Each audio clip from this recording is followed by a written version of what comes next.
चलो बच्चों स्टार्ट करते हैं आज का लेक्चर। लास्ट क्लास में हम क्या पढ़ रहे थे? प्रोटीन्स के स्ट्रक्चर पढ़े थे हमने। 4 स्टेजेस पे पढ़े थे। पहली स्टेज में क्या था? सीक्वेंसिंग। दूसरी स्टेज में थोड़ी और इन्फॉर्मेशन बता दी गई थी कि भाई प्लीज थोड़ा सा और बता दो, प्लीज प्लीज प्लीज, मैं प्रोटीन बाकी खुद ही बता लूंगा। तो उसमें सेकेंड स्ट्रक्चर में एक इन्फॉर्मेशन और दे दी जाती है, क्या? या तो हेलिकल होगा या तो बीटा प्लेटेड शीट होगा।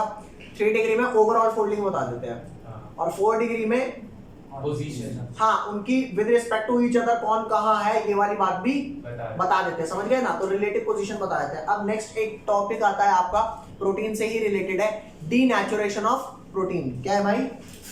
Denaturation of protein. तो यहाँ पर ध्यान दो,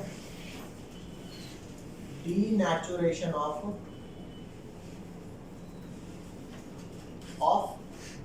प्रोटीन्स। ये रहा 1 डिग्री, 2 डिग्री, 3 डिग्री, 4 डिग्री। तुम्हें क्या लगता है प्रोटीन जो अपना काम कर रहा है या जिसके लिए उसे ऊपर वाले ने भेजा है कि जा तेरे को धरती पे ये काम करना है, इंसानों के अंदर घुस करके या किसी भी जानवर में जाकर के तेरे को ये काम करना है, तो तुम्हें क्या लग रहा है कि क्या वो अपना काम सही से कर पाएगा अगर मैं उसका सिर्फ रिलेटिव पोजीशन को इधर उधर कर दूं, मतलब 4 डिग्री स्ट्रक्चर को बिगाड़ दूं?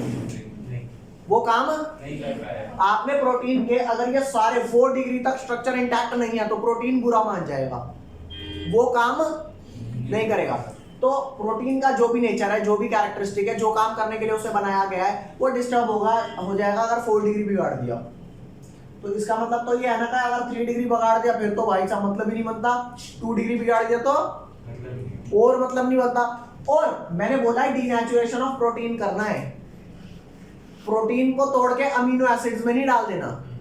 अगर 1 डिग्री जो सीक्वेंसिंग है अगर आपने वो तोड़ दिया तो तू प्रोटीन नहीं रहा। हाँ, तो क्या बन गया? मैं कहता हूं अमीनो एसिड, चाहे मैं कहता हूं पूरी लंबी चेन प्रोटीन की ऐसे 2 भाग में बांट दे, क्या आप उस सिंगल चेन को प्रोटीन बोलेगा? नहीं। प्रोटीन वो तब था जब पूरी सीक्वेंसिंग जुड़ी थी। तो मैं पूछ रहा हूं denaturation of protein, destruction of protein नहीं पढ़ रहा। तो डीनेचुरेशन में कौन कौन से डिग्री के स्ट्रक्चर बिगड़ सकते हैं? 2 डिग्री और 3 डिग्री। 2 डिग्री, 3 डिग्री और 4 डिग्री। 1 डिग्री क्यों इंटैक्ट रह रहा है? क्योंकि ससुरे बिगड़ने के बाद भी प्रोटीन तो रहने दे, या तोड़ के तो प्रोटीन से ही अलग कर देगा?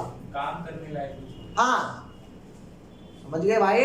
जैसे एक इंसान है, उसका दिल टूट गया, अरे इसका मतलब ये थोड़ा इंसान ही टूट गया। कहते हैं ना मैं आई एम ब्रोकन, तो ब्रोकन का ये मतलब नहीं है तेरे 2 टुकड़े कर दिए। अरे इंसान तू अब भी है, खा पी घूम कहीं जाना है, रोना है, सोना है, जो करना है वो कर, बस खुश रह। दिल ही टूटा है। समझ गए भाई? तो यहाँ पर ध्यान देना। तो डीनेचुरेशन ऑफ प्रोटीन में बच्चों के दिमाग में कई बार क्वेश्चन आता है 1 डिग्री क्यों इंटैक्ट रखा है? भैंस की पूंछी से भी तोड़ दो, वो इसलिए नहीं टूट रहा भाई, प्रोटीन तो रहने दे, टूटा हुआ प्रोटीन तो रहने दे, अल्टीमेटली प्रोटीन रहने दे। तू अगर उसकी सीक्वेंसिंग तोड़ देगा तो प्रोटीन ही नहीं रहेगा, डीनेचर तो छोड़ दे, वो तो डिस्ट्रक्ट हो गया। समझ गए? तो लिख बेटा डीनेचुरेशन ऑफ प्रोटीन क्या होता है? जो प्रोटीन होते हैं ना गाइस, जो प्रोटीन होते हैं, ये लिखा, ये प्रोटीन्स लिखा, यहां लिख देता हूं अलग से। इन प्रोटीन्स का यूनिक क्या होता है? स्ट्रक्चर होता है। और वो जो यूनिक स्ट्रक्चर होता है वो एक्चुअल में 3 डायमेंशनल स्ट्रक्चर होता है। कैसा होता है गाइस? 3 डायमेंशनल। ठीक है भैया? तो अब यहां ध्यान देना, डीनेचुरेशन ऑफ प्रोटीन की डेफिनेशन क्या है। अगर मैं इसकी डेफिनेशन यहां पर लिखता हूं तो डेफिनेशन क्या हो जाएगी, इस बात को समझना। और हाँ, एक चीज और कि आप डीनेचुरेशन करोगे कैसे? डीनेचुरेशन करने के लिए कुछ तो ऐसी चीज होगी, या आप प्रोटीन में 3-4 थप्पड़ मार दोगे कि टूट गया भैंस की है। अब उसमें जो भी हम करेंगे, हम उसका पीएच चेंज कर सकते हैं, टेम्परेचर चेंज कर सकते हैं, वो उसी से बुरा मान जाते हैं।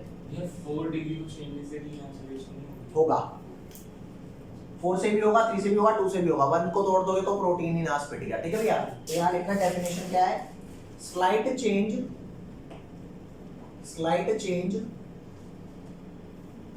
in pH, slight change in pH और टेम्परेचर। किस किस चीज में स्लाइट चेंज करके हम डीनेचुरेशन कर सकते हैं? स्लाइट चेंज इन pH और temperature will cause the change in 2 degree या 3 डिग्री या 4 degree structure of protein, 4 degree structure of protein. आपको समझ आया कौन कौन से स्ट्रक्चर हमने चेंज कर दिए? 2 डिग्री करा, 3 डिग्री करा, 4 डिग्री करा, ठीक है। And it will be denatured. अब वो स्ट्रक्चर चेंज करने से क्या हो गया? ये डीनेचर्ड हो गया, समझ गए? अब यहां ध्यान दो। सो डिस्ट्रक्शन, क्या वर्ड यूज कर दिया? So destruction in arrangement, destruction in, अबे वी नहीं है, आर है। Destruction in arrangement of protein, arrangement of protein is called denaturation of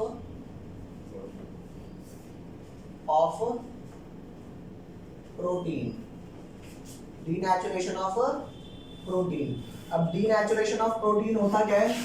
अब ऐसा नहीं है प्रोटीन डीनेचुरेट हो गया तो अब वो कुछ काम करेगा नहीं, हो सकता है कुछ और काम करे, ठीक है। जैसे ये मिल्क है, क्या है ये?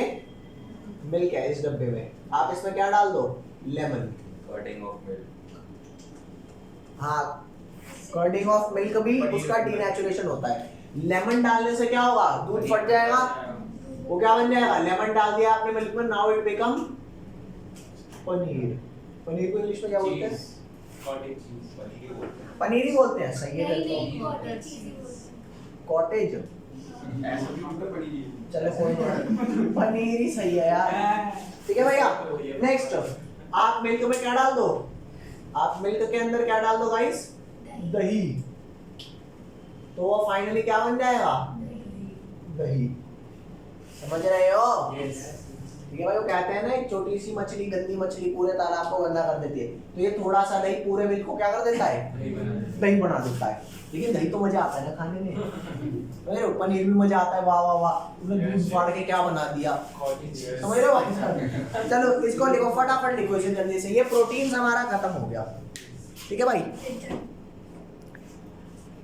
अगला टर्म है आप लोगों के लिए क्या? एंजाइम्स। क्या है भाई? एंजाइम्स। एंजाइम क्या होता है ये वाली बात समझो। आपको कैटलिस्ट पता है क्या होता है? यस। कैटलिस्ट एक ऐसी चीज होती है जो रिएक्शन की स्पीड को या तो बढ़ा सकती है या तो जो स्लो करती हैं उनको भी कैटलिस्ट बोलता हूँ, जो बढ़ाती हैं उनको भी कैटलिस्ट बोलता हूँ। समझ गए बात? मतलब कुल मिला के रिएक्शन की जो स्पीड है उसे ऑल्टर कर देगा अगर कोई, तो उसे क्या बोलेंगे? कैटलिस्ट। जैसे मैं तुम्हारे पढ़ने की स्पीड को बढ़ाता हूँ घटाता हूँ? अरे कॉन्सेप्ट समझा दिया तो तुम थोड़ा जल्दी समझ गए ना। वही खुद पढ़ोगे तो 10 मिनट वाली चीज हो सकता है 15 मिनट में हो, तो मैं थोड़ा टाइम तो रिड्यूस कर रहा हूँ, तो मैं कैटलिस्ट हूँ तुम्हारी पढ़ाई के लिए। समझ गए बात?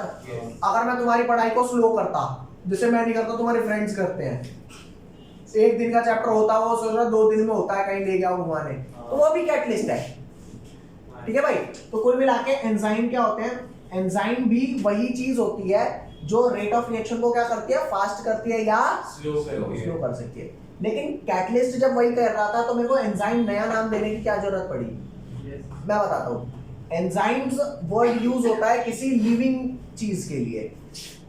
अरे समझ रहे हो? जैसे ह्यूमंस के अंदर अगर कोई कैटलिस्ट है, किसी जानवर के अंदर या प्लांट के अंदर कोई कैटलिस्ट है ना अंदर, तो मैं उसे कैटलिस्ट नहीं बोलूंगा, क्या बोलूंगा? अरे समझ रहे हो? मतलब मैं अगर ये बोलूं कि तेरा कैटलिस्ट अगर रिएक्शन को मैं बोल रहा हूँ, लेकिन मेरा कैटलिस्ट एंजाइम। क्यों भाई तेरे कैटलिस्ट में ऐसा क्या है कि तेरे वाला एंजाइम है, वो प्लांट मेरे को बोल रहा है या रिएक्शन बोल रहे हैं मेरे को, तेरे कैटलिस्ट में ऐसा क्या है? बस है, मैंने नया नाम रख दिया, मेरा जिंदा है, तू चल नहीं सकता, तू रिएक्शन अपने आप नहीं हो सकती। अरे समझ रहे हो? तो नॉन लिविंग थिंग के लिए वो कैटलिस्ट हो जाता है और लिविंग के लिए वो क्या हो गया? एंजाइम। तो कैटलिस्ट जो होते हैं वो क्या होते हैं वो तो मुझे नहीं पता, वो मतलब मुझे तो पता है, तुम्हें ऐसे ही साइड बाय कर रहा हूँ। जैसे कैटलिस्ट क्या क्या मटेरियल हो सकता है वो तो मुझे नहीं पता, लेकिन जो ह्यूमन बॉडी या किसी लिविंग बॉडी के अंदर जो कैटलिस्ट होते हैं वो प्रोटीन्स होते हैं। तो क्या मैं कह सकता हूं कि ह्यूमन बॉडी के अंदर या कोई लिविंग बॉडी के अंदर जो कैटलिस्ट है उसे एंजाइम बोल रहे हैं, और एंजाइम्स एक्चुअल में क्या है? Protein molecules. अरे बोलो, तो एंजाइम्स आर, क्या लिखेंगे? एंजाइम्स आर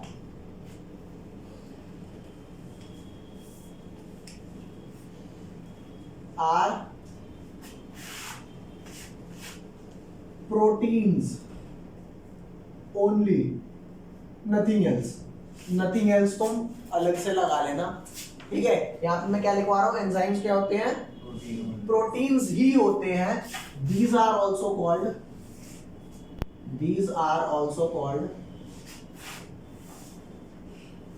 क्या बोला जाता है गाइस इनको? these are also called biocatalyst. Biocatalyst का क्या मतलब हो गया? कि जो बायोलॉजिकल स्पीशीज में हो, जो लिविंग सिस्टम्स में हो। Is that clear? इसको फटाफट लिखो जल्दी से। चलो भाई, अब इनका ना ये प्रोटीन्स के थोड़े, ये एंजाइम्स के थोड़े ग्राफ देख लेते हैं। क्या देखते हैं? ग्राफ। आपको ये बात पता है कि रिएक्शन दो टाइप की होती है। रिएक्शन कौन सी दो टाइप की होती है? एक होती है एंडोथर्मिक, और एक क्या होती है? एक्सोथर्मिक। एंडो और एक्सो। Is that clear? अभी एंडो क्या होता है ये बात सुनो, एक्सो क्या होता है वो बात सुनो। जैसे कि एंडो होता है, कोई भी रिएक्शन तब होती है जब वो हीट लेती है। जैसे चाय कब बनेगी? जब वो हीट दूंगा या उसे ठंडा कर दूंगा? जब हीट दूंगा तो गर्म हो जाएगी, तभी तो बनेगी चाय। और पानी को अगर बर्फ बनाना है तो क्या बन जाएगी? हीट निकालनी पड़ेगी। तो पानी अगर हीट रिलीज करेगा तब बर्फ बनेगा। तो पानी का आइस में कन्वर्ट होना एक्सोथर्मिक रिएक्शन। अरे बोल लो। हाँ, तो यहाँ ध्यान दो, ये मान लो आपका रिएक्टेंट है, ये रिएक्टेंट है और ये प्रोडक्ट है। तो रिएक्टेंट अगर गेन करेगा एनर्जी, रिएक्टेंट अगर क्या करेगा?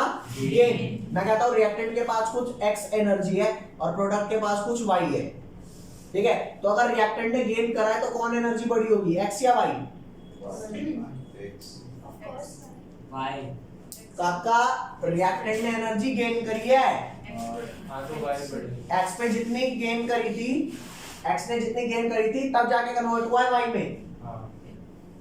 तो बोलो भाई, अरे सब छोड़ो, तुम्हारे अकाउंट में पैसा आता है तो प्लस दिखाता है माइनस दिखाता है? प्लस दिखाता है ना, और जाता है तो माइनस दिखाता है। तो ऑब्वियसली बात है, कोई भी चीज प्लस या माइनस, फाइनल माइनस इनिशियल होती है। तो अगर तूने एनर्जी गेन करी होगी तो बढ़ के कुछ आई होगी, तो y की वैल्यू ज्यादा है। तो अगर मैं बात करूं कि एक्सोथर्मिक रिएक्शन, एंडोथर्मिक रिएक्शन है, तो मान लो रिएक्टेंट की जो भी एनर्जी है, रिएक्टेंट की जो भी एनर्जी है प्रोडक्ट की उससे ज्यादा होगी कि नहीं होगी? बोलो भाई, मेरी बात समझ। काका, रिएक्टेंट की जो भी एनर्जी थी अगर आप कुछ गेन करोगे तो प्रोडक्ट की ज्यादा होगी, बोलो।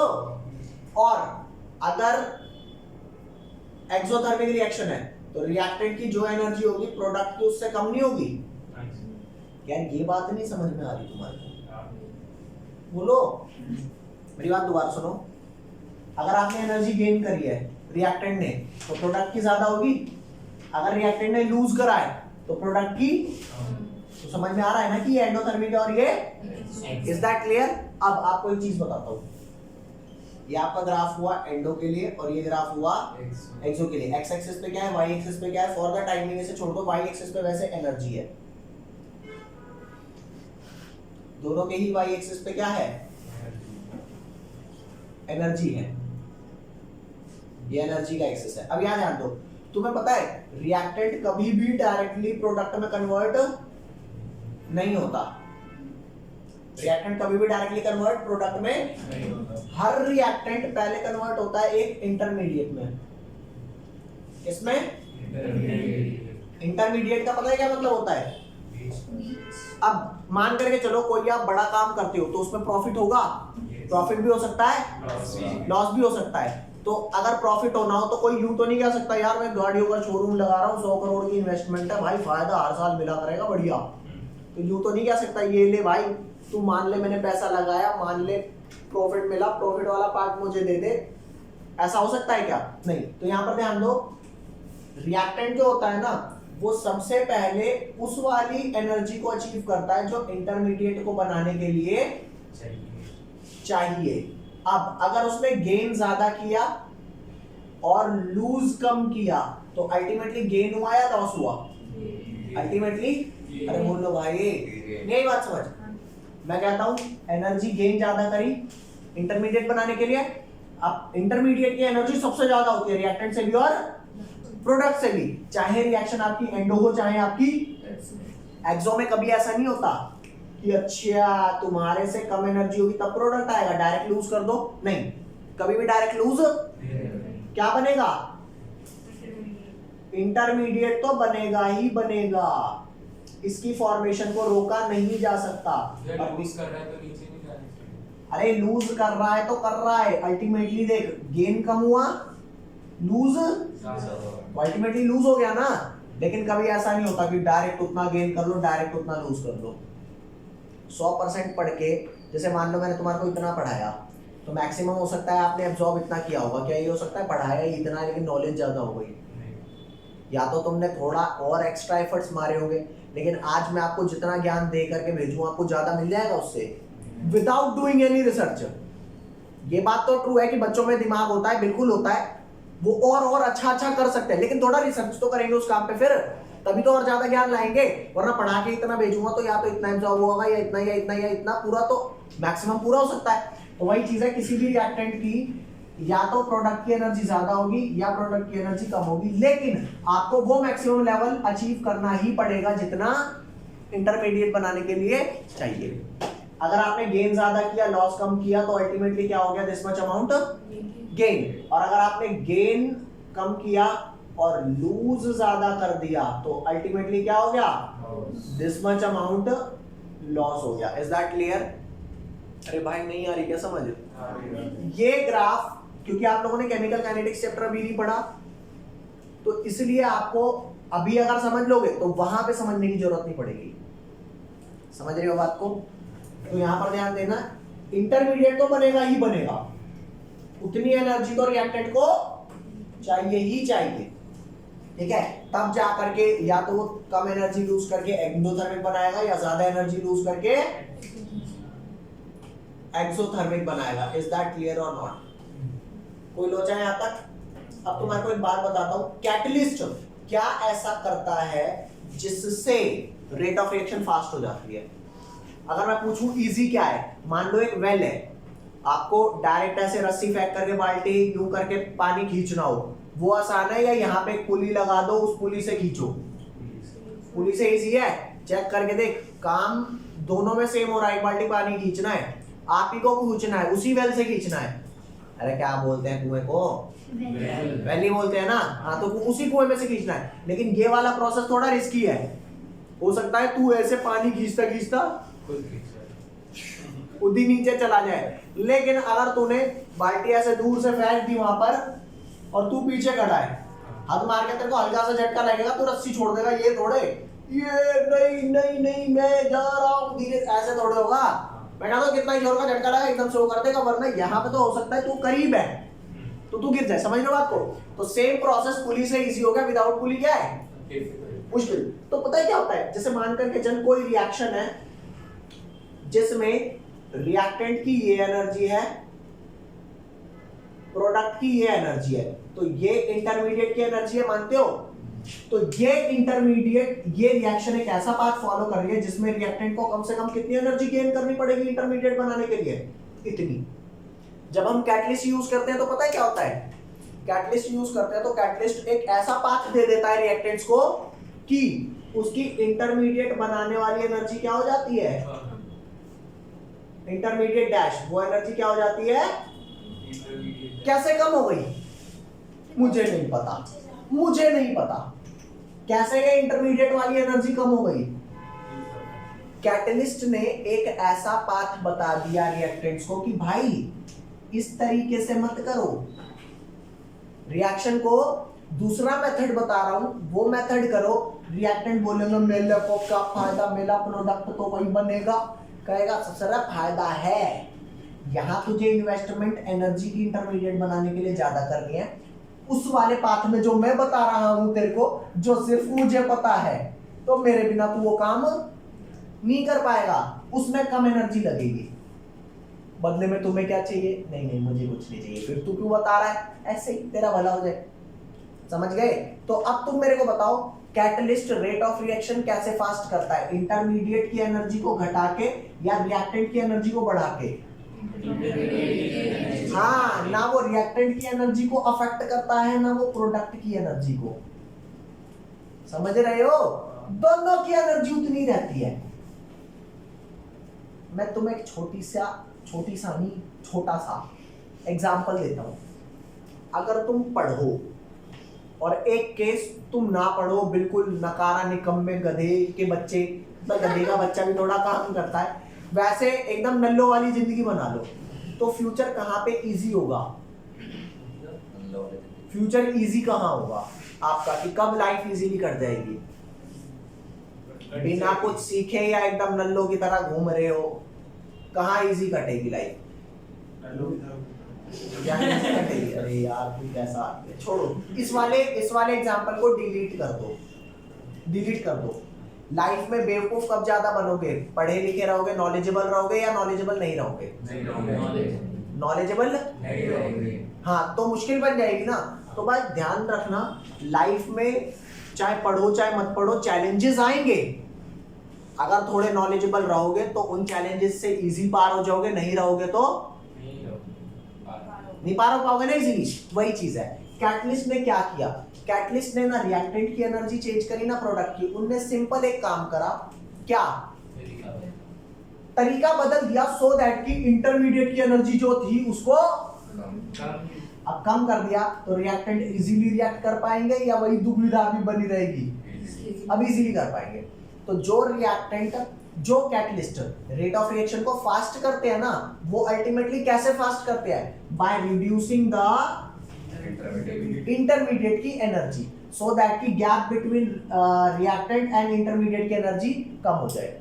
और जो कैटलिस्ट रेट ऑफ रिएक्शन को स्लो करते हैं, वो क्या कर देते हैं? अल्टीमेटली इंटरमीडिएट की एनर्जी को बढ़ा देते हैं। अरे बोलो भाई, समझ गए? तो क्या अगर मैं कह रहा हूं रेट ऑफ रिएक्शन फास्ट हो रहा है, तो क्या मैं कह सकता हूं कि ये वाला पार्ट विदाउट कैटलिस्ट है और ये वाला पार्ट क्या है? तुम बस मेरे को छोटी सी एक बात बता दो, बाकी सारी चीजें गई तेल लेने।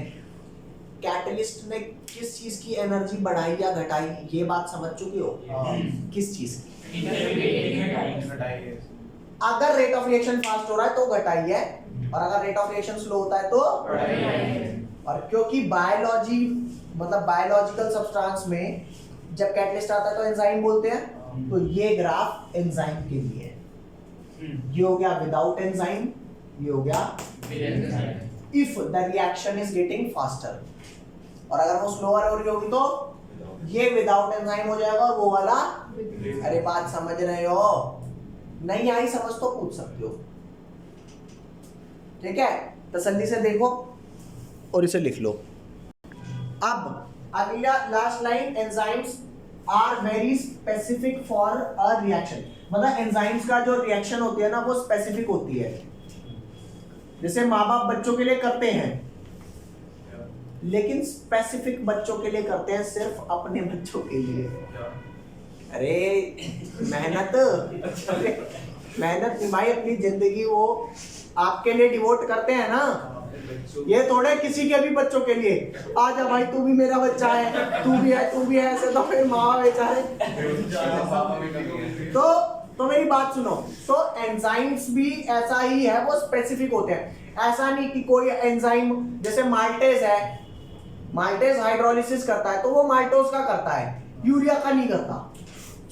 अरे बोलो भाई, जैसे मेरे मम्मी पापा ख्याल रखते हैं तो वो मेरा रखते हैं ना, ये थोड़े कि तुम्हारा भी रखेंगे।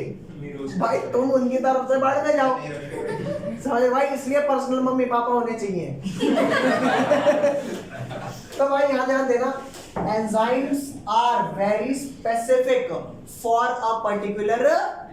हाँ, तो यही बात बेशक से मैं बताना चाह रहा हूं, एंजाइम्स आर वेरी स्पेसिफिक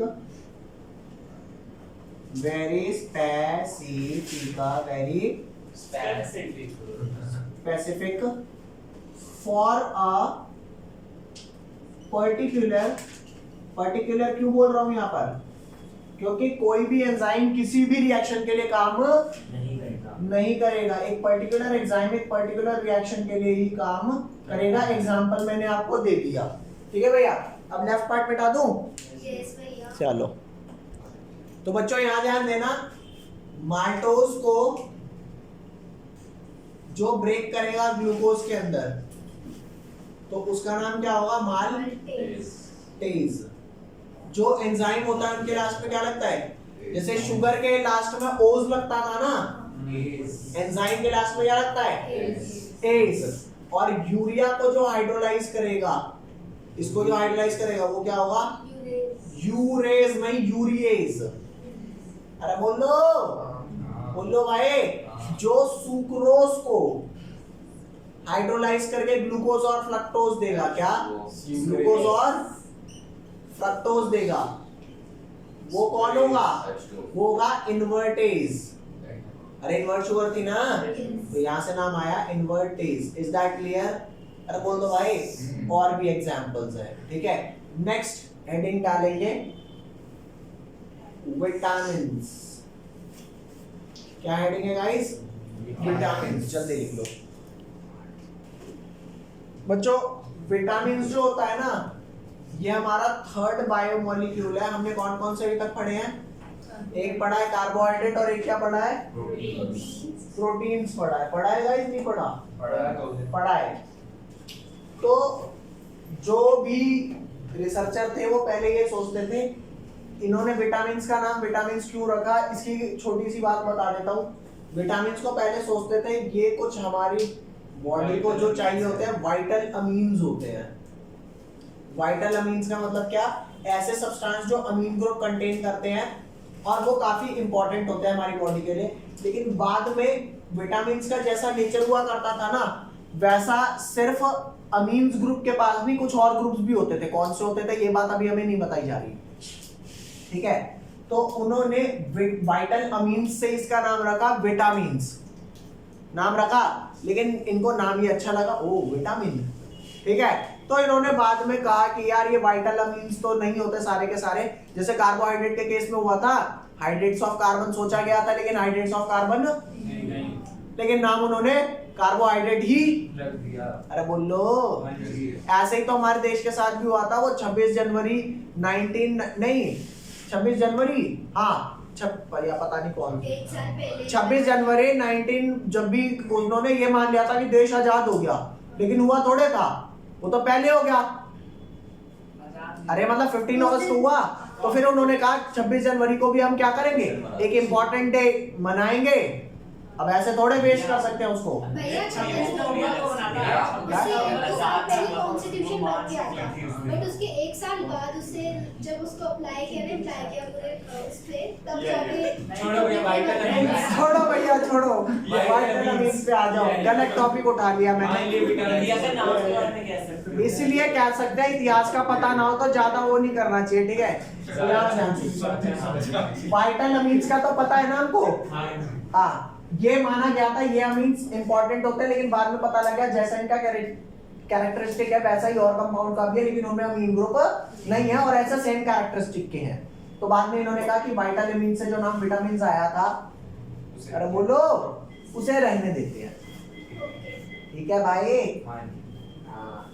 और पहले विटामिन्स में ना यहाँ ई था, इन्होंने कहा अगर आपको करेक्ट करना है तो वो ई हटा दो बस।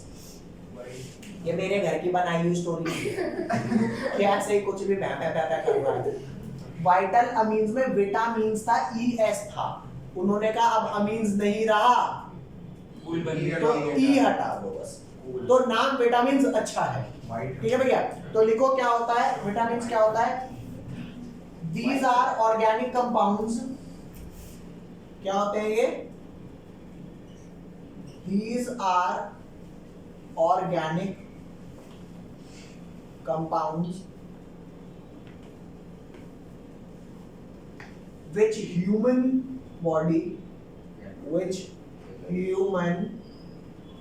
body, which human body can't synthesize but plants can. Plant है ना, बना सकती है, ठीक है भैया। ये पहला पॉइंट है। और सेकंड पॉइंट लिखे, vitamins perform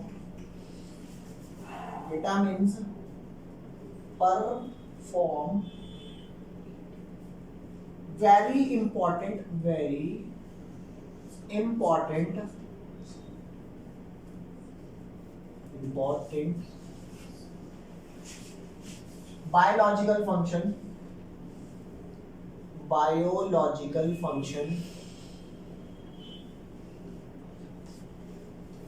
biological function that's why its regular supply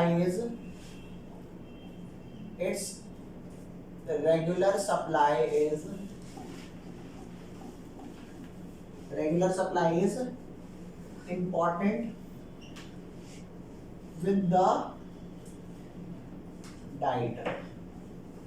ठीक है भैया, हमारी डाइट में बहुत ज्यादा जरूरी है इनका होना। लिख लो, राइट पार्ट मिटा दूं? चलो भाई उसे मिटा देते हैं। बच्चों, क्लासिफिकेशन ऑफ विटामिन्स क्या है भाई? क्लासिफिकेशन ऑफ, किसकी क्लासिफिकेशन करनी है? विटामिन्स की। तो इसकी दो टाइप से क्लासिफिकेशन करते हैं। कुछ होते हैं गाइस वाटर सॉल्युबल, कुछ क्या होते हैं? Water soluble. कुछ विटामिन्स होते हैं वाटर सॉल्युबल, कुछ होते हैं फैट सॉल्युबल। तुम्हें पता है विटामिन्स कौन कौन से होते हैं? बताता हूं। एक होता है ए, एक होता है बी, एक होता है सी, एक होता है डी, एक होता है ई, एक होता है आई। अब A B C D E F नहीं होता, के होता है। ए बी सी डी ई के, है ना गाइस? ये बात मानते हो नहीं मानते? मानना नहीं है, याद रखना है। और ये टॉपिक समझना नहीं है, क्या करना है? हाँ, याद रखना है ये वाला टॉपिक।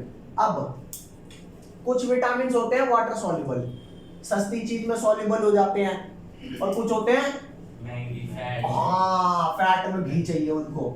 तो बी विटामिन और सी विटामिन कितना बढ़िया है। बी और बढ़िया तो है। बी और सी कह रहा हूँ गाइस, बी और सी, बी सी नहीं कह रहा भाई, बी और सी कह रहा हूँ। ठीक है, अब मेरी बात सुनो, ये बी और सी आपको कितने बढ़िया दिख रहे हैं? वाटर सॉल्युबल है, सस्ता पानी चाहिए, महंगा घी नहीं चाहिए। और ये ADE के क्या है? ये आप याद रखोगे, एडेक। अबे हेडेक होता है, तो हेडेक से आप एडेक याद कर सकते हो। मैं उल्टा करके कीड़ा याद नहीं कर। सुन बे, अच्छा कीड़ा, हाँ उल्टा करके कीड़ा भी याद कर सकते हो, जिसको जो समझ में आ जाए। तो आप एडेक भी याद रख सकते हो, और इसने आज बता दिया कीड़ा भी याद रख सकते हैं। तो आपको ये शरीफ लग रहा है ना? अब मैं आपको बताता हूँ ये कितना बदमाश है।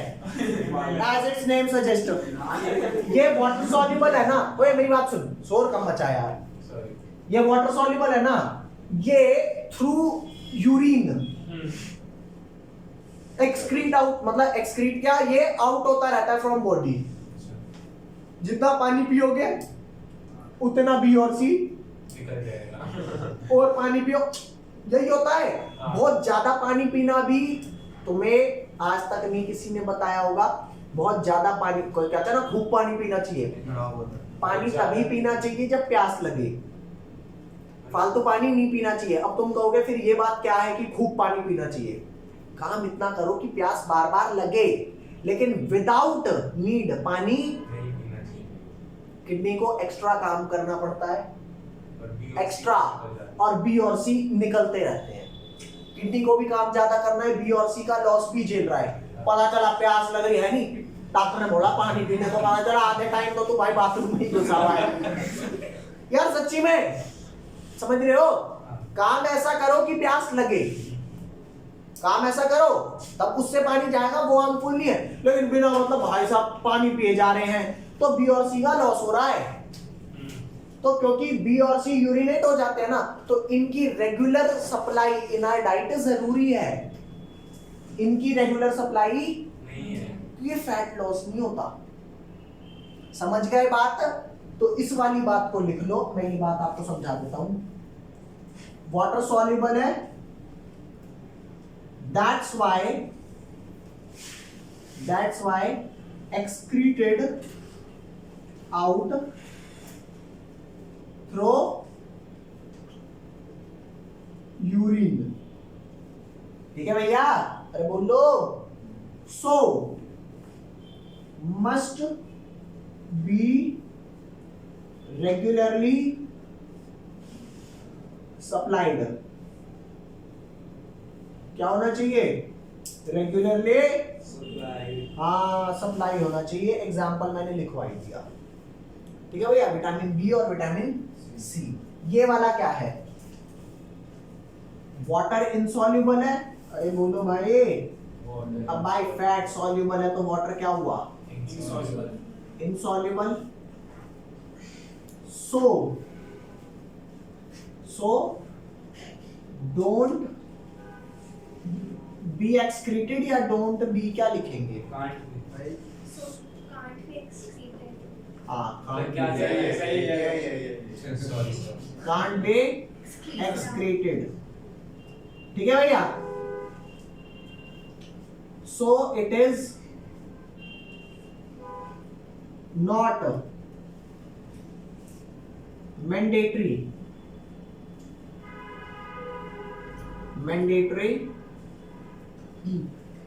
to supply them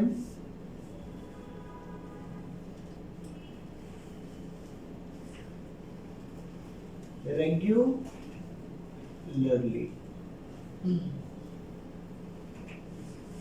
to our body। बोलो गाइस।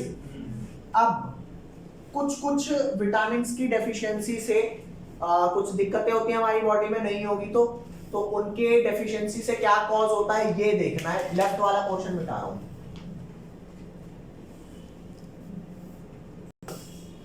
देखो भाई, deficiency of vitamins, deficiency of vitamins can cause disease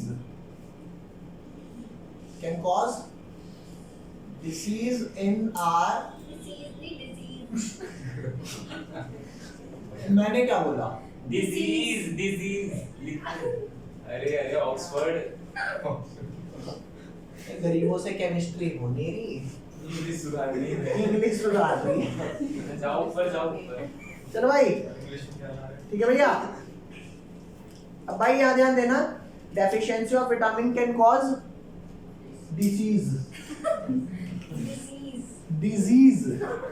अच्छा ले भैया ले।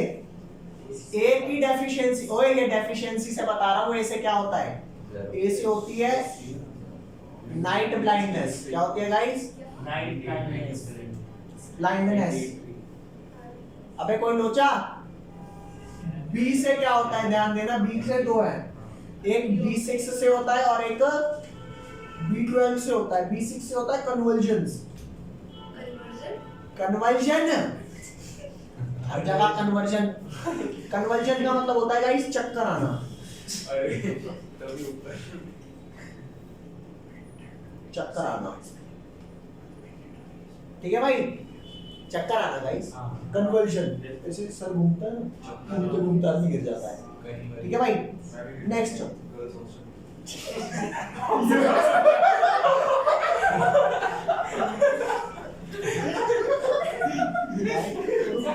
क्या बोलूं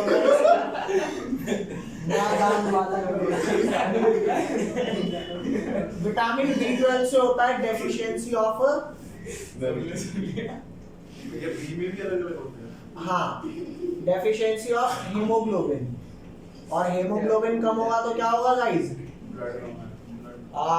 भाई हेमोग्लोबिन कम होना, ब्लड कम होना। ठीक है भैया, नेक्स्ट आ जाओ सी। ए से पता लग गया, बी से पता लग गया, बी के 2 पार्ट थे।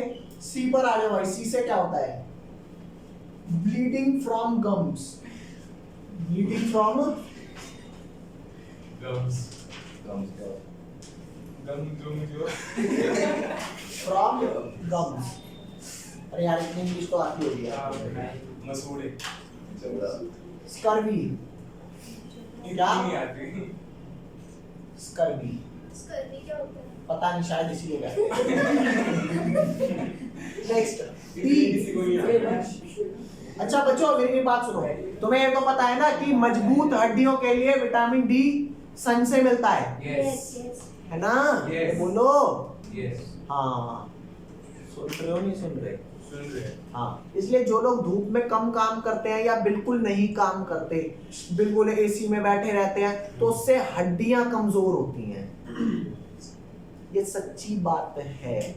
धूप पूरे साल नहीं लेते, कम से कम गर्मी में तो ले ही लेना चाहिए, समझ रहे हो? यस हाँ, ले भाई लिखियो। डी की कमी होने से क्या होता है? Joint pain. अरे वीक हड्डियां, joint pain because of weak bones. क्या guys? Weak bones. Okay. E की कमी से स्किन ब्यूटी पर असर पड़ता है, अरे इसलिए विटामिन ई का सेवन करना चालू कर दो गाइस। ठीक है, इसकी कमी नहीं होने देना। विटामिन ई किसमें होता है? है विटामिन ई पता नहीं गाइस, पता कर लेना विटामिन ई किसमें होता है। कंज्यूम कर, जैसे जिंक में हो। जिंक, अगर आप जिंक कंटेनिंग वो खाओगे ना, हाँ फूड्स खाओगे, तो शायद मुझे एग्जैक्ट नहीं पता, उससे भी क्योंकि स्किन पर फर्क पड़ता है जिंक कंटेनिंग फूड है।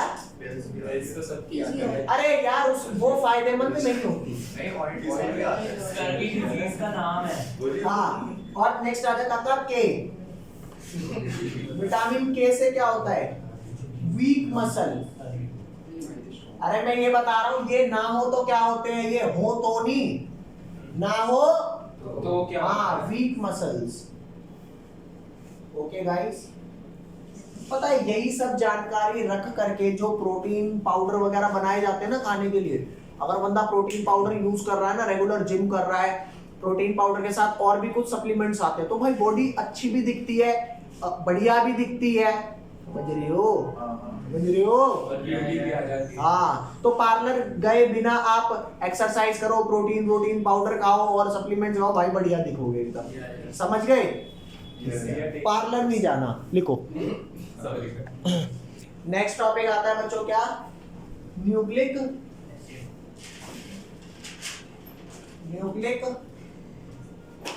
एसिड। न्यूक्लिक एसिड दो टाइप के होते हैं, एक होता है आरएनए, एक होता है डीएनए। आपको तो पता है ना, डीएनए आरएनए हमारी वो इंफॉर्मेशन कंटेन करते हैं जिससे हमारा हाँ जीन्स वगैरह, समझ रहे हो ना, कैरेक्टरिस्टिक डिफाइन होते हैं। अब इस बात को थोड़ा तसल्ली से समझना, न्यूक्लिक एसिड दो टाइप के होते हैं, एक होता है राइबो न्यूक्लिक एसिड, एक होता है डीऑक्सी राइबो। ठीक है भैया? तो यहाँ ध्यान दो, इसकी फुल फॉर्म क्या है गाइस? अच्छा, आप अगर थोड़ा सा ध्यान से इसको पढ़ोगे ना, तो ये टॉपिक अभी रटने वाला है ना, तो समझ आ जाएगा, बाद में रट लेना, कोई बहुत ज्यादा चीज इसमें नहीं है समझने के लिए। तो एक हो गया आपका राइबो न्यूक्लिक एसिड, और एक क्या हो गया आपका डीऑक्सी राइबो। का क्या मतलब है ये भी बताऊंगा। डीऑक्सी राइबो न्यूक्लिक, अरे डी नहीं है ये, न्यूक्लिक एसिड। ओके गाइस, तो यहां ध्यान देना, ये आरएनए डीएनए हमारे जो जिससे हमारे कैरेक्टर्स डिफाइन होते हैं, ये बात मैंने आपको बता दी। अभी अगर आप डीएनए और आरएनए को देखो, चाहे डीएनए को देखो चाहे आरएनए को देखो, ये होते क्या है? ये लॉन्ग चेन क्या होते हैं? लॉन्ग चेन पॉलीमर ऑफ क्या होते हैं? Nucleic acid, long chain polymer of nucleotides. क्या होते हैं? न्यूक्लियोटाइड्स। किसके पॉलीमर होते हैं? न्यूक्लियोटाइड्स। तो मेरा आज का पर्पस न्यूक्लिक एसिड्स में आपको यह समझाना है न्यूक्लियोटाइड क्या होता है। वंस आपको न्यूक्लियोटाइड समझ में आ गया, आप वहां से न्यूक्लिक एसिड समझ जाओगे, चाहे वो डीऑक्सीराइबो हो चाहे वो आपका राइबो हो। समझ गए भाई? तो अब बस मेरा काम आज का क्या है? आपको न्यूक्लियोटाइड समझाना। कौन सी टाइड समझाना? न्यूक्लियोटाइड। न्यूक्लियोटाइड। ठीक है भैया, जरा इसे लिखो, फटाफट लिखो इसे। चलो बच्चों स्टार्ट करते हैं। तो मैंने आपको क्या बोला अभी तक कि मैं आपको न्यूक्लियोटाइड समझा दूंगा क्या होता है। तो न्यूक्लियोटाइड का पॉलीमर बना दोगे तो डीएनए आरएनए बन जाएगा। और क्यों एक न्यूक्लियोटाइड को डीएनए बोलते हैं, एक को आरएनए बोलते हैं, ये आप मैं बता दूंगा। मतलब क्यों एक पॉलीमर को डीएनए दूसरे को आरएनए बोलते हैं, ये बात समझाते हैं। तो सबसे पहले आपको मैं ये बताता हूँ कि जब आप डीएनए या फिर आरएनए को हाइड्रोलाइज करते हो, क्या डीएनए या फिर आरएनए को क्या करते हो गाइस? हाइड्रोलाइज। तो क्या क्या मिलता है ये बात बता रहा हूँ। हाइड्रोलाइज करते हैं तो क्या मिलता है गाइस? यहाँ ध्यान देना। एक मिलता है पेंटोज शुगर। अबे ओज लग गया, मतलब क्या है? शुगर। हाँ, और 5 कार्बन वाली मिलती है पेंटोज शुगर प्लस एक आपको मिलता है नाइट्रोजनस बेस। नाइट्रोजनस बेस और एक क्या मिलता है? फॉस्फोरिक रेक क्या? सॉरी अब देखो एक बात बताता हूं जो इस बच्चे ने बात बोली। पेपर में इस बार के नीट के पेपर में आया है कि न्यूक्लियोसाइड में फास्फोरस एसिड जुड़ने से न्यूक्लियोटाइड बन जाता है। बच्चों ने धड़ाधड़ ट्रू मारा है उसको। फास्फोरस एसिड नहीं बनता, फास्फोरिक। यहां गलत हो गया बच्चा। बच्चे को एक याद था, वो कोई फास्फोर टाइप कुछ था। आ गया न्यूक्लियोसाइड में फास्फोरस एसिड जुड़ता है, बन गया न्यूक्लियोटाइड। बच्चों ने कहा ट्रू। तो अब वहां से +4 नहीं मिला, वहां से मिला -1। वो बच्चा आगे कहता है कोई लेवल ही नहीं रहा पेपर का। फिर नंबर आते हैं, देखता है ये क्या 720 में से मात्र 120, रैंक 11 लाख। समझ रहे हो भाई? तो न्यूक्लियोसाइड में जब फास्फोरिक एसिड जुड़ता है तब न्यूक्लियोटाइड बनता है, लेकिन न्यूक्लियोसाइड भी आपको तो नहीं पता है ना। तो अब अगर आप डीएनए को हाइड्रोलाइज करते हो या आरएनए को हाइड्रोलाइज करते हो, ये 3 चीजें मिलती हैं। अब डीएनए में शुगर क्या होती है? नाइट्रोजनस बेस क्या होता है? फास्फोरिक एसिड क्या होता है? और आरएनए में शुगर क्या होती है? नाइट्रोजनस बेस क्या होता है? फास्फोरिक एसिड क्या होता है? ये मैं आपको बताने जा रहा हूं। ये वाला पार्ट सारा नोट कर लो, मैं इसको हाफ करके 2 अलग अलग साइड पे बताऊंगा। ठीक है भैया? देखो अब यहाँ पे बीच में कर देते हैं पार्टीशन। एक साइड पे डीएनए के बारे में बताएंगे और एक साइड में किसके बारे में बताएंगे? आरएनए के बारे में। ठीक है गाइस? तो मैं आपको ये तो बता चुका हूं ना डीएनए क्या होता है। डीएनए होता है डीऑक्सी राइबो न्यूक्लिक एसिड। और ये क्या होता है? Ribo nucleic acid. Okay guys? कोई लोचा? अब सबसे पहले बात करते हैं कि शुगर मॉलिक्यूल में क्या डिफरेंस है। आपको बस ऐसे ही याद रखना है, ऐसे। मैंने ये आपको ग्लूकोज याद कराया था। अरे ऐसे करके right OH left OH right OH right OH अपनी साइड से। अरे तुम्हारी साइड से right OH left OH right OH right, ये याद कराया था ना। तो अब ये वाली उंगली भी फोल्ड कर देनी है। समझ गए? ये आपका शुगर मॉलिक्यूल है जो यहाँ पे आएगा। कैसे? ऐसे। ठीक है भाई? आओ दिखाता हूँ। ऐसे। मतलब ये क्या? कौन सी गाली खाएगी? शांति से रुक जाना, बता तो रहा हूँ। ऐसे ऐसे। अब देखो ऐसे यार, ऐसे आपका जो यहाँ पे शुगर मॉलिक्यूल है वो ऐसा है ओ,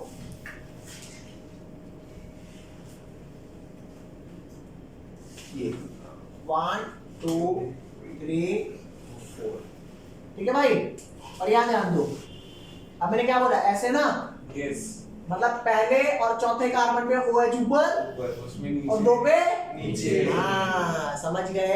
यस, सुन लिए बेटे, लिख इसको, ये डीएनए है, बदतमीज आदमी है ये। आरएनए की बात करते हैं, डीएनए समझा दूं, आरएनए समझा दूंगा, डीएनए अपने आप समझ जाओगे। ये और ये, यहाँ पर OH ऊपर, यहाँ OH नीचे, और यहाँ भी OH नीचे ना, और यहाँ पे क्या होता है CH2। अरे ये बात तो पता है, लास्ट में CH2OH होता है, Yes. इस बात से तो अनजान नहीं तुम। अरे बहुत दो, तो ये वो शुगर मॉलिक्यूल है जो आरएनए पे प्रेजेंट होता है। नाउ लिसन, इसमें कितने कार्बन है? 5। अरे 5, 1 2 3 4 5 है ना, 5। तो ये पेंटोस शुगर है, और इसके सेकंड कार्बन पे OH लगा है ना, तो ये है ऑक्सीराइबो। क्या है ये? इस OH का O हटा दे, सिर्फ H कर दे, डीऑक्सी। नहीं आया समझ? ए बाबा, इसका नाम होता है राइबोज शुगर। अब तू बताइए अल्फा या बीटा है? खुद दिमाग लगा के बता दे, अल्फा या beta? Beta. Why? Because first carbon पे लेफ्ट में है। अरे बोलो भाई, अरे बोलो भाई, हाँ, तो बीटा है ना, तो ये बीटा राइबोज है। क्या है ये? ओ भाई साहब, मजा सा आ गया, लिख दे बेटा, ये बीटा है। अरे बोलो यस, हाँ, और सेकंड लास्ट कायरल कार्बन ये वाला हो जाएगा। तो ये अगर नीचे है OH, राइट में है, मतलब कैपिटल D, तो beta capital D plus ribose. क्या है गाइस ये? Beta capital D। अरे भाई सेकंड लास्ट कायरल कार्बन पे अगर राइट में OH होता है तो कैपिटल D होता है, ये बात तो बता रखी है। तो ये D राइबोज है, ठीक है। और लेफ्ट इस वाले फर्स्ट कार्बन पे OH ऊपर है, तो ये क्या है? बीटा है, ठीक है भैया। और ये वाली बात मैंने आपको बता दी। और सेकंड कार्बन पे OH का O हट गया, तो ये डीऑक्सीराइबो बन गया। फिलहाल राइबोज है ना, क्या कर, OH, यहाँ का OH हटा दिया, बन गया H, OH, और यहाँ पर CH2OH। तो यहाँ से HO हट गया ना, तो ये बन गया डीऑक्सीराइबो। अरे बोलते भाई, भाई सब कुछ सेम है क्या? बीटा D प्लस डीऑक्सी, वो ऑक्सी था ना, तो उसे सिर्फ राइबोज बोला, यहाँ पे डीऑक्सीराइबोज हो गया। बच्चों बताओ, ये समझ में आया कि नहीं आया? बोलो रे।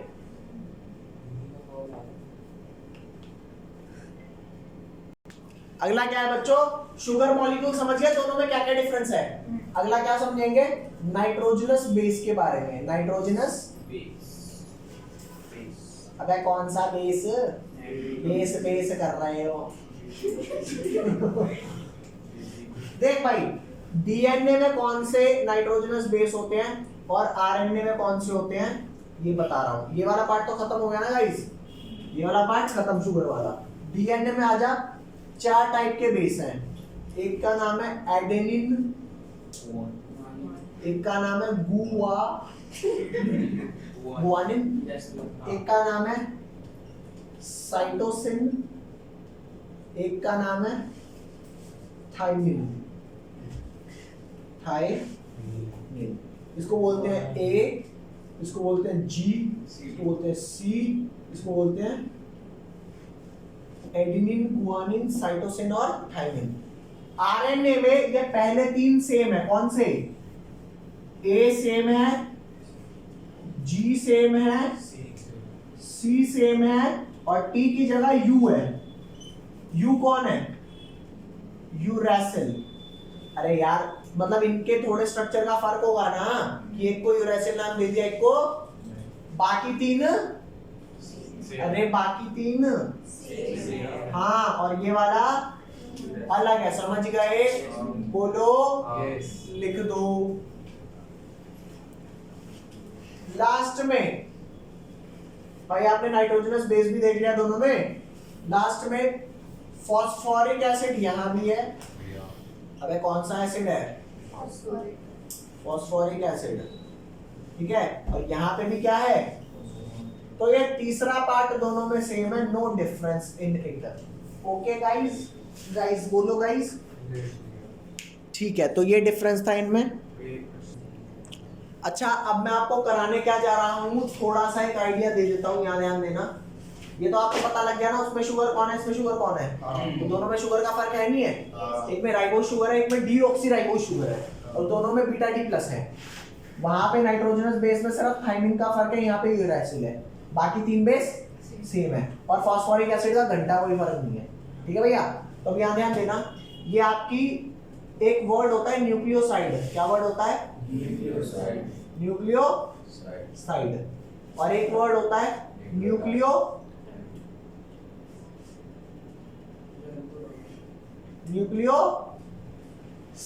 और न्यूक्लियो। इस बात को थोड़ा सा समझना, क्या है? एक मिनट बताता हूँ। अच्छा, न्यूक्लियो, हाँ ये बात तो सही है भाई। भाई ये कैसा नशा है ये?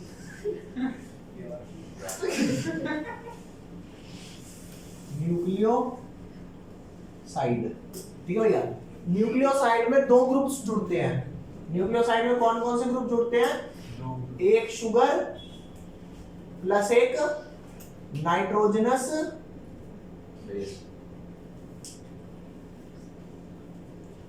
बेस। जब ये दोनों जुड़ जाते हैं तो क्या बोलते हैं? न्यूक्लियोसाइड। और जब न्यूक्लियोसाइड के अंदर, अबे क्या कि न्यूक्लियोसाइड में तो दोनों जुड़ गए ना, दो कंपोनेंट। और जब न्यूक्लियोसाइड में जुड़ जाता है फॉस्फोरिक एसिड, तो वो क्या बन जाता है? न्यूक्लियोटाइड। बच्चा भूल जाता है यार, न्यूक्लियोसाइड में दो ग्रुप जुड़ते थे या न्यूक्लियोटाइड में, तो चेक करके देख, न्यूक्लियोसाइड में वर्ड है साइड, मतलब सुसाइड। न्यूक्लियोसाइड से क्या याद रखोगे? सुसाइड। उसमें फॉस्फोरिक ग्रुप ने सुसाइड कर लिया, तो क्या बचा? शुगर और नाइट्रोजनस बेस। कैसे? यहां ध्यान दे, ये रहा तेरा शुगर 1, ये like this like this like this like this.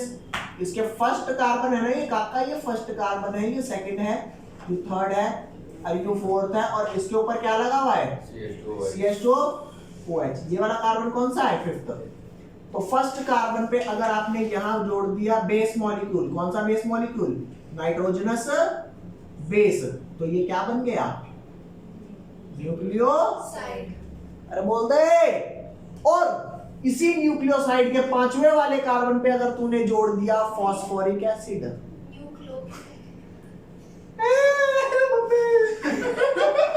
भाई क्या हो रहा है ये? न्यूक्लियोसाइड। टेंशन हो गई लगता है। ये क्लासेस तो ले ही लो। न्यूक्लियोसाइड, ज्यादा ही चल दिया। ठीक है भाई, ठीक है भैया, बता दिए भाई। ठीक है भाई। कैसे आ रहा है? तो न्यूक्लियोसाइड में क्या है? Sugar plus nitrogenous base. और न्यूक्लियोसाइड से क्या सुसाइड हो गया है? लास्ट में फॉस्फोरिक पढ़ाया था ना, तो भाई फॉस्फोरिक इस सुसाइड करके भाग गया है, तो वो न्यूक्लियोसाइड हो गया। और ये न्यूक्लियोटाइड है, हाँ न्यूक्लियोटाइड है, इसमें न्यूक्लियोसाइड प्लस, हाँ यहाँ पे क्या हुआ? C1 कार्बन पे बेस जुड़ गया, और बाकी ये आपका क्या है? अरे बोल दो भाई, एनिडोचा। अच्छा, एक चीज जो मैं बताना आपको भूल गया, जो मेरे से मिस्टेक हो गई। जो बेस होता है ना, ये भी कार्बन कंटेनिंग मॉलिक्यूल्स होते हैं। क्या होते हैं? तो उनके कार्बन को भी 1 2 3 4 बोलना होता होगा। तो इसके कार्बन को 1 2 3 4 ना बोल के 1 प्राइम, 2 प्राइम, 3 प्राइम, 4 प्राइम और 5 प्राइम बोलते हैं। तो अब आप मेरे को बताओ न्यूक्लियोसाइड कब बनता है? जब बेस मॉलिक्यूल 1 प्राइम कार्बन पर जुड़ता है।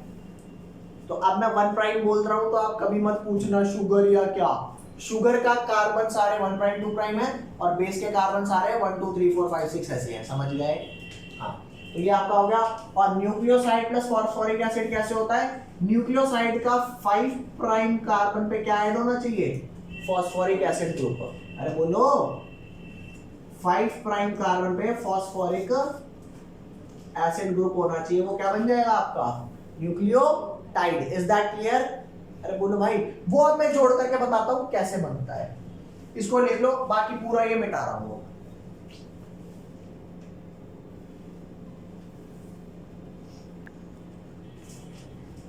तो जैसे कि मैंने आपको ये बताया, ये रहा आपका sugar part, 1 prime 2 prime 3 prime 4 prime और इसी पे 5 प्राइम कार्बन। यहाँ पर CH2 क्या होता है? OH होता है ना। तो यहाँ पर आपका फर्स्ट वाले 1 प्राइम 2 प्राइम 3 प्राइम, ये 4 प्राइम और ये क्या है 5 प्राइम। तो फर्स्ट वाले कार्बन पे क्या जुड़ा है आपका? बेस। ठीक है जी, फर्स्ट वाले कार्बन पे यहाँ पे बेस मॉलिक्यूल जुड़ गया 1 प्राइम पे, और यहाँ पे आपका जुड़ गया फॉस्फोरिक एसिड। क्या जुड़ गया? Phosphoric acid, O negative O negative. क्या जुड़ गया? ये मॉलिक्यूल आपका बन गया न्यूक्लियोटाइड। समझ में आया गाइस न्यूक्लियोटाइड क्या है? तो 5 प्राइम पे आपने क्या जोड़ दिया? Phosphoric acid group. इसको ऐसे नहीं ऐसे बना दिए, ज्यादा कलाकारी मत करो, ठीक है भाई। तो क्या मैं कह सकता हूं कि ये न्यूक्लियोटाइड 3 चीजों से बना हुआ है। जब इसको हाइड्रोलाइज करूंगा तो क्या क्या मिलेगा? बेस प्लस शुगर प्लस में फॉस्फोरिक एसिड। तो यहाँ ध्यान देना। अब मैं आपको ये बताता हूँ न्यूक्लिक एसिड क्या होता है। Nucleic acid is polymer of, किसका पॉलीमर है? Polymer of nucleotide. मैंने जब क्लास स्टार्ट हुई थी तो क्या बताया था? मेरे को क्या समझाना है आपको?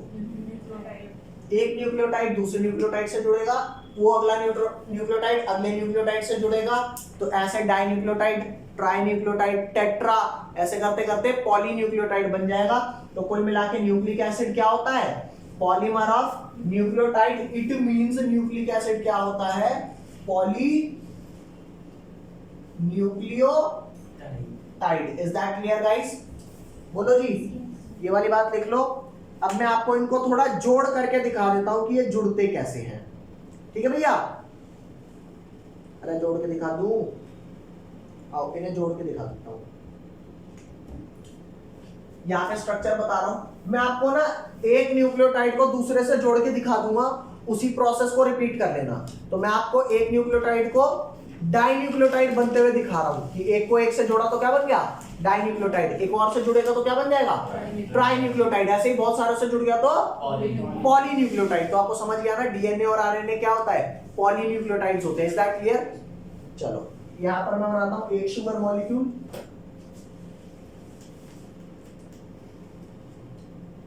बस ये स्ट्रक्चर बनाना है, इसके बाद ज्यादा कुछ नहीं करना। 1, यहाँ पे बेस है, ये आपका 1 प्राइम कार्बन है, ये 2 प्राइम कार्बन है, ये वाला ये 4 प्राइम है, यहाँ पर CH2 O P double O negative O negative. Is that clear? अब यहाँ पर लिखो OH OH। अब याद ध्यान दो,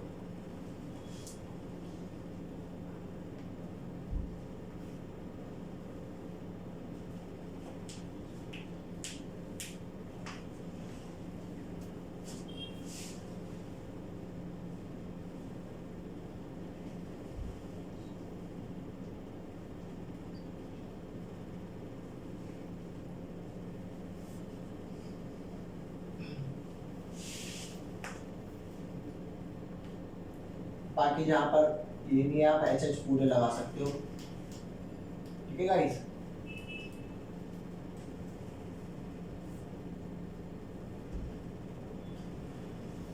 अब यहाँ ध्यान दो भाई, एक बार सामने ध्यान देना। एक से OH निकालो और एक से क्या निकालो? निकाल देंगे। जब इनको निकालेंगे तो क्या मैं ये कह सकता हूं कि उस वाले न्यूक्लियोटाइड का 3 प्राइम कार्बन और अगले न्यूक्लियोटाइड का 5 प्राइम कार्बन जुड़ गया। तो अब ये जो बॉन्ड बनेगा ना P O और C, क्या बनेगा? P O और C। इसको बोलते हैं फॉस्फोडाइएस्टर बॉन्ड, क्या बोलते हैं, फॉस्फोडाइएस्टर बॉन्ड। तो ये आपका न्यूक्लियोटाइड में जुड़ता है। तो अब यहाँ ध्यान देना, क्या मैं ये बात कह सकता हूं कि ये न्यूक्लियोटाइड 1 है, न्यूक्लियोटाइड 1, और ये क्या है, न्यूक्लियोटाइड 2, और इन दोनों का कहां से कहां लिंकेज हुई है, कार्बन 3 प्राइम से लेके कार्बन 5 प्राइम लिंकेज। कोई लोचा गाइस? अरे बोल दो। अच्छा बच्चों, मेरे को एक छोटी सी बात बताओ, क्या एक और स्ट्रक्चर बना के मैं ये PO और ये C जुड़ा हुआ दिखाऊं, या समझ जाओगे? सारे समझ जाओगे? कुछ नहीं करना है, यहाँ से H हटाना है, ये O का बॉन्ड इस कार्बन से जोड़ देना है, तो PO और C बॉन्ड बन जाएगा। ठीक है, तो अब यहाँ पर ध्यान दो, क्या मैं कह सकता हूं, two nucleotides are joined together by phosphodiester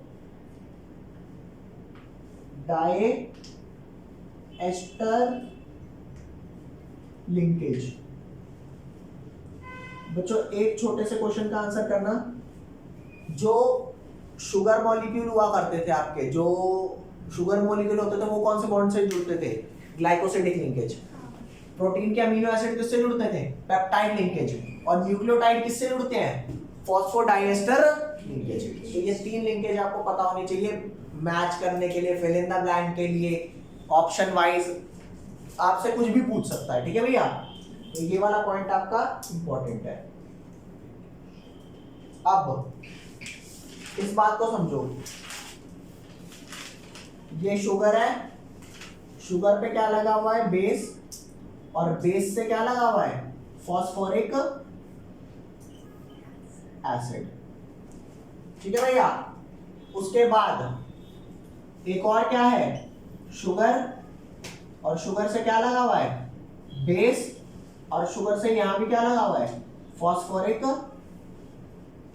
acid. और ऐसे जब ये जुड़ते जाएंगे बहुत सारे है ना, तो क्या मैं बोलूंगा नहीं कि एक न्यूक्लियोटाइड दूसरे न्यूक्लियोटाइड से जुड़ा, फिर और न्यूक्लियोटाइड से जुड़ा, तो ऐसे करके पॉलीन्यूक्लियोटाइड बन गया। बोलो, अब ये पॉलीन्यूक्लियोटाइड या तो डीएनए बनाता होगा, या तो क्या बनाता होगा, आरएनए। अगर डीएनए बना रहा है तो शुगर कौन सा होना चाहिए, डीऑक्सीराइबो, और बेस वो वाले होने चाहिए जो डीएनए में मिलते हैं। और अगर आरएनए बना रहा है तो शुगर कौन सा होना चाहिए, राइबो, और बेस वो होने चाहिए जो आरएनए में होते हैं। बाकी फॉस्फोरिक एसिड तो सेम है। तो डिपेंडिंग अपॉन आपका शुगर क्या है या बेस क्या है, अरे पता लग जाएगा ना डीएनए है या आरएनए है। बाकी चाहे आप डीएनए को हाइड्रोलाइज करो तो भी ये 3 मोइटी मिलेगी, आरएनए को करोगे तो भी यही 3। अरे बोलो भाई, ज्यादा हो गया क्या? देखो ज्यादा तो हो रहा है, लेकिन इंफॉर्मेशन कोई ऐसी नहीं है जो कनेक्ट ना हो पाए। बाकी ना हो तो बताना। अब मैं आपको ये डिफरेंस करवा देता हूं कि डीएनए और आरएनए के स्ट्रक्चर कैसे होते हैं। एक होता है हेलिकल, एक होता है डबल हेलिकल होता है। हाँ, एक हेलिकल होता है, डबल हेलिकल होता है। ये आपको समझा देता हूं, जल्दी लिखो से।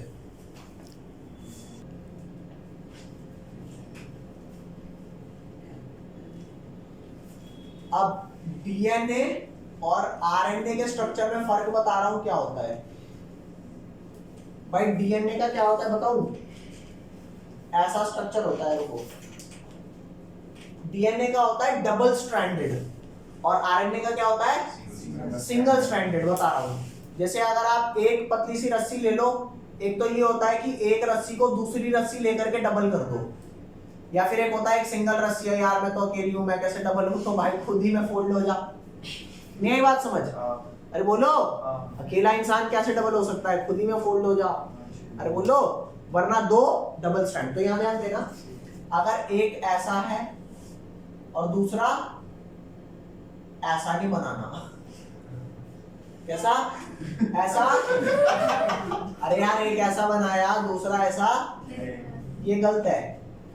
एक ऐसा बनाया है, दूसरा इसके पैरेलल चलना है, ऐसा ऐसा ऐसा।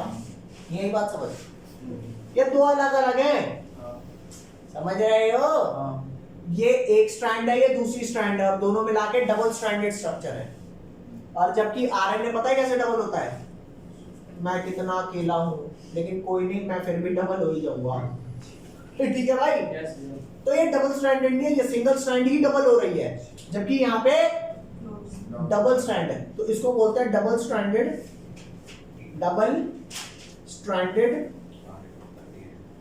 Alpha helical structure. और जबकि यहां पे हेलिक्स कैसा है? Single stranded. हाँ है, तो ये भी alpha helical structure. Is that clear guys? अरे बोल दो, ये सिंगल स्ट्रैंडेड है और ये वाला डबल स्ट्रैंडेड है। अच्छा बच्चा, एक चीज और बता देता हूं आपको, यहां पे ना यूं होता है, जैसे मान लो यहां पे एडेनिन है, एक्चुअल होता है क्या है, एडेनिन बेस ना थाइमिन के साथ बॉन्ड बनाता है, हाइड्रोजन बॉन्ड, और गुआनिन बेस साइटोसिन के साथ बनाता है। अच्छा ये तो डीएनए में हुआ ना, अरे डीएनए में एडेनिन किससे बॉन्ड बनाता है? थाइमिन से, और गुआनिन बनाता है साइटोसिन से, और एडेनिन बनाता है 2 हाइड्रोजन बॉन्ड्स, जबकि साइटोसिन बनाता है गुआनिन से 3 हाइड्रोजन बॉन्ड्स। आपको याद कैसे रहेगा? पहले तो ए टी से बॉन्ड बनाता है, ये आप याद रखोगे आलोक तिवारी से, ठीक है गाइस? और डबल बनाता है या ट्रिपल बनाता है तो ऐसे याद रखना है, हम दो हमारे दो, ओनली डबल बॉन्ड्स। डबल क्या? 2 ओनली ए और टी के बीच में 2 हाइड्रोजन बॉन्ड्स। हमारे दो, ये हम दो हमारे 3 नहीं चलेगा भाई, बहुत पॉपुलेशन बढ़ रही है ना। तो आपको याद रखना, ए टी से रिएक्ट करता है, जी सी से रिएक्ट करता है, किसमें डबल है किसमें ट्रिपल है, इसमें डबल है इसमें ट्रिपल। समझ गए भाई? तो यहाँ पे 2 हाइड्रोजन बॉन्ड्स और नीचे वाले में 3 हाइड्रोजन बॉन्ड्स। ये पूछा जाता है डायरेक्ट। Okay guys? अरे बोल दो। हाँ ये आप समझ गए। और होता क्या है, कुछ ऐसा होता है कि यहाँ पर ए है या यहाँ पे ए है, यहाँ पे टी है, तो ये 2 बॉन्ड्स बना लेंगे। यहाँ पे क्या है भाई, ये 2 बॉन्ड्स बना लेंगे। यहाँ पे जी है, यहाँ पे सी है, तो ये कितने बॉन्ड बना लेंगे? 3। तो डबल स्ट्रैंड कैसा बना? डबल स्ट्रैंड एक स्ट्रैंड दूसरे स्ट्रैंड से कैसे जुड़ रहा है? ए और टी के डबल बॉन्ड से। यहां पे भी वही होता है, ए और टी का डबल बॉन्ड, जी और सी का ट्रिपल बॉन्ड। ये बात समझ में आई बच्चों? अब आपके पीडीएफ में कुछ ये बता रखा है टाइप्स ऑफ आरएनए। आरएनए के टाइप्स में पीडीएफ भी सेंड कर दूंगा, उसमें एक लिखा है मैसेंजर आरएनए, राइबोसोमल आरएनए और ट्रांसफर आरएनए, और हार्मोन्स बता रखा है। वो थोड़ा सा आप बुक से पढ़ लेना, बाकी ये चैप्टर आपका फिनिश हो गया। बच्चों ये समझ में तो आया होगा या नहीं आया? आया ना? बस ठीक है, चलो बाय बाय, चैप्टर अपना फिनिश हो गया।